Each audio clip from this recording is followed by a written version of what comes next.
السلام علیکم ورحمۃ اللہ وبرکاتہ۔ کیسے ہیں آپ سب لوگ؟ امید کرتی ہوں آپ سب لوگ ٹھیک ہوں گے، خیر و عافیت سے ہوں گے۔ اللہ ہم سب کو اپنی حفظ و امان میں رکھے، انسانوں اور شیطانوں کے شر سے ہم سب کو محفوظ رکھے۔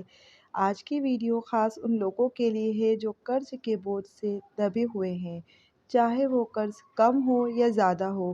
آپ نے جتنا بھی لے رکھا ہوتا ہے وہ قرض انسان کی راتوں کی نیند کو اڑا دیتا ہے، اور کچھ ایسی سچویشن بھی بن جاتی ہیں کہ آپ کے لیے وہ قرض چکانا ہی ممکن نہ ہو، وہ قرض چکا ہی نہیں پا رہے ہوں، تو انسان کی زندگی اور حزین بن جاتی ہے۔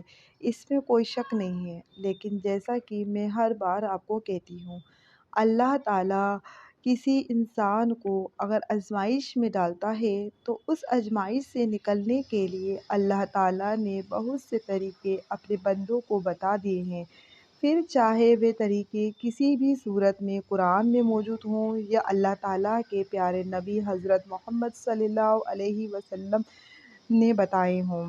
تو اللہ تعالیٰ نے انسان کو ہر مشکل سے نکلنے کے لیے اس کا حل پہلے سے ہی انسان کے پاس پہنچا دیا ہے۔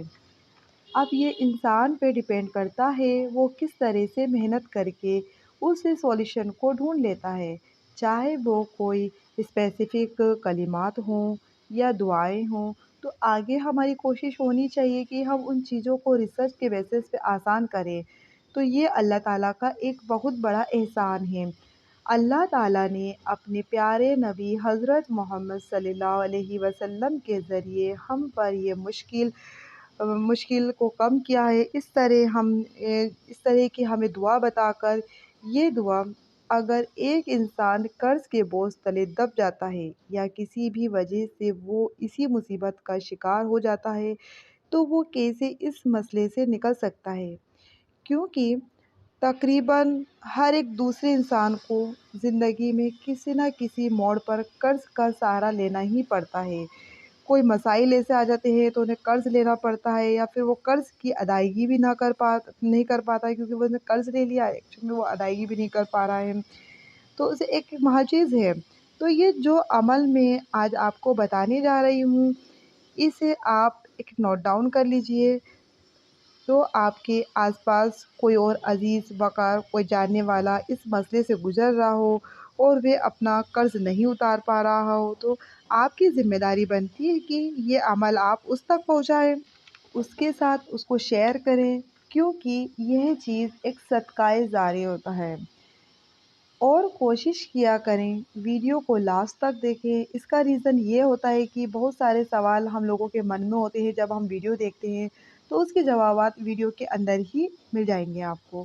اور اگر آپ کو کوئی بھی ڈاؤٹ رہ جاتا ہے تو آپ ویڈیو کو پورا دیکھیں گے تو آپ کے ڈاؤٹ سارے کلیئر ہو جائیں گے۔ اب ہم بات کرتے ہیں عمل کی۔ وہ عمل کیا ہے جو ہمیں قرض اتارنے کے لیے کرنا ہے؟ اس عمل کے دو حصے ہیں، لیکن پہلا حصہ کیا ہے؟ پہلے حصے میں ہمیں یہ کرنا ہے کہ جب ہم عشاء اور فجر کی نماز پڑھ لیتے ہیں، یعنی کہ آپ کو عشاء کی نماز کے بعد اور فجر کی نماز کے بعد آپ کو سورہ واقعہ ڈیلی پڑھنا ہے۔ سورہ واقعہ عشاء اور فجر کی نماز کے بعد پڑھنی ہے۔ 3 سورہ واقعہ پڑھنی ہے، 3 دفعہ عشاء کی نماز کے بعد اور 3 ہی دفعہ فجر کی نماز کے بعد آپ کو پڑھنی ہے۔ میں ہمیشہ یہ کہتی ہوں کہ عشاء اور فجر کی نماز کبھی مت چھوڑیں، یہ دونوں نمازیں بہت اہم ہیں، اور خاص طور پر جو فجر کی نماز ہے۔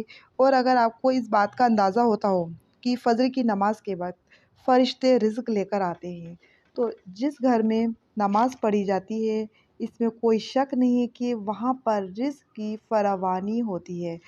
اور خاص طور پر ان نمازوں کے بعد آپ سورہ واقعہ پڑھتے ہیں تو ایسا ہو ہی نہیں سکتا کہ اللہ تعالیٰ کسی قسم کی فائنینشیل پرابلم میں ڈالے آپ کو۔ تو ایک عمل کا یہ بھی حصہ ہو گیا ہے، آپ کو عشاء اور فجر کی نماز کے بعد 3 دفعہ سورہ واقعہ پڑھنی ہے اور ڈیلی پڑھنی ہے۔ تو اس کو آپ ایک نوٹ ڈاؤن کر لیجئے، اور جو بھی ضرورت مند ہے جس کو آپ کو لگتا ہے آپ کے آس پاس یا کوئی آپ کے رشتہ دار جو قرض میں پھنسے ہوئے ہیں ان کو آپ یہ پلیز بتائیں۔ اب ہم بات کرتے ہیں اس عمل کے دوسرے حصے کی۔ اس عمل کے دوسرے حصے میں وہ دعا ہے جو بہت ہی ضروری اہم دعا ہے۔ خود حضرت محمد صلی اللہ علیہ وسلم نے اپنے کمپینینز کو، اپنے صحابہ کرام کو قرض سے بچنے کے لیے سکھائی تھی۔ یہ دعا ایک اوتھینٹک دعا ہے۔ وہ دعا کیا ہے؟ اللہم اکفینی بحلالک عن حرامک واغننی بفضلک عمن سواک۔ یہ دعا آپ کے ساتھ میں اسکرین پر بھی شیئر کر دوں گی اور شیئر کر دی گئی ہے۔ یہ بہت خوبصورت دعا ہے۔ اس کا مطلب بھی بہت ہی خوبصورت ہے۔ اس کا مطلب یہ ہے کہ اے اللہ، مجھے اپنی حلال چیز سے کافی کر دے اور حرام چیز سے بچا، اور اپنے فضل سے مجھے دوسروں سے بے نیاز کر دے۔ اس دعا کے ترجمے سے آپ کو یہ بات سمجھ آ گئی ہوگی کہ یہ کس قدر پاورفل دعا ہے، اور یہ دعا آپ کو کب پڑھنی ہے؟ آپ کو ہر فرض نماز کے بعد پڑھنی ہے۔ فجر، ظہر، عصر، مغرب، عشاء نماز کے بعد یہ دعا پڑھنی ہے۔ دعا پڑھنے سے پہلے آپ کو درود ابراہیم پڑھنی ہے، یعنی کہ درود شریف پڑھنی ہے۔ پھر اس دعا کو 3 بار پڑھنا ہے۔ پھر لاسٹ میں اس کے بعد درود ابراہیم پھر پڑھنا ہے آپ کو۔ پھر آپ کو اللہ تعالیٰ سے دعائیں کرنی ہیں۔ اے میرے اللہ، یہ قرض کا بوجھ میرے کندھوں پر آ پڑا ہے، میرے سر پر آن پڑا ہے، اس سے مجھے نجات دلا، اور انشاءاللہ تعالیٰ اللہ تعالیٰ آپ کی مشکل کو آسان فرمائے گا۔ کسی بھی قسم کا قرض ہو، چاہے وہ پہاڑ جیسا قرض ہو کیوں نہ ہو، انشاءاللہ اللہ تعالیٰ آپ کے کندھوں سے قرض کو اٹھا دے گا، آپ کی زندگیوں میں آسانیت کر دے گا انشاءاللہ۔ اب ہم سورہ واقعہ کی بات کریں تو اس سے ریلیٹڈ ایک واقعہ بھی ہے۔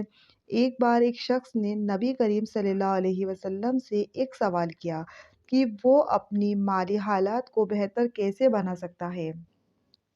تو نبی کریم صلی اللہ علیہ وسلم نے سورہ واقعہ کی تلاوت کرنے کا مشورہ دیا، اور اس شخص نے ایسا ہی کیا۔ کچھ دنوں بعد اس کی مالی حالات بہتر ہو گئے، اور ایک جگہ روایت میں کہ حضرت رضی اللہ تعالیٰ عنہ نے بھی فرمایا، جو شخص سورہ واقعہ کی تلاوت کرے، اس کا حل ایسا ہوگا کہ وہ اللہ کی رحمت اور برکت میں رہے گا۔ لیکن ہمیشہ ذہن میں ایک بات واضح رکھیں، اللہ تعالیٰ محنت پر بہت زور دیتا ہے۔ اللہ تعالیٰ اسی کو زیادہ عطا کرتا ہے جو محنت کرتا ہے۔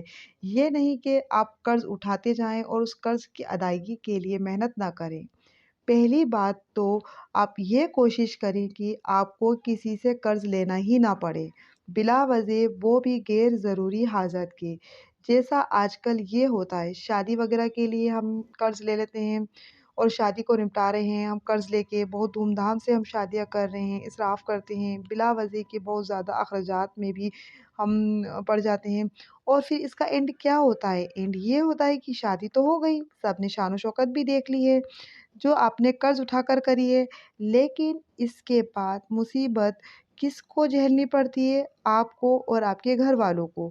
تو کوشش کریں قرضہ کسی حاجت کو پورا کرنے کے لیے یا کوئی کام کرنے کے لیے نہیں اٹھائیں جس کی اجازت ہمارے دین نے بھی نہیں دی ہے۔ آپ کسی بہت بڑی مصیبت سے گزر رہے ہوں، یا کوئی بیماری میں ہوں، یا اللہ نہ کرے خدا نخواستہ کوئی ایسا مسئلہ آ گیا پان پڑا ہے کہ جہاں آپ کے پاس پیسے نہیں ہیں، تو آپ کو قرض لینا پڑ رہا ہے، تو اس مسئلے پہ آپ قرض لے سکتے ہیں، بٹ اس قرض کو ادائیگی کرنے کے لیے آپ یہ عمل بھی کریں اور محنت بھی کریں۔ رزق کمانے کے لیے بھی محنت کریں۔ اللہ تعالیٰ پرندوں کو بھی رزق تب تک نہیں دیتا ہے جب تک وہ اپنے گھونسلوں سے نکل کر رزق نہیں ڈھونڈتے ہیں، یعنی کہ اس کا مطلب یہ کہ پرندے بھی رزق کی تلاش میں اپنے گھونسلوں سے نکلتے ہیں اور رزق ڈھونڈتے ہیں۔ تو اللہ کی مدد بھی تبھی آتی ہے جب آپ جائز کام کے لیے دعا کرتے ہیں، یا اللہ کے لیے کوئی عمل کرتے ہیں اس کی مدد طلب کرنے کے لیے، تو اس کام کے پیچھے کوئی جائز حاجت یا جائز ضرورت ہونا لازمی ہے۔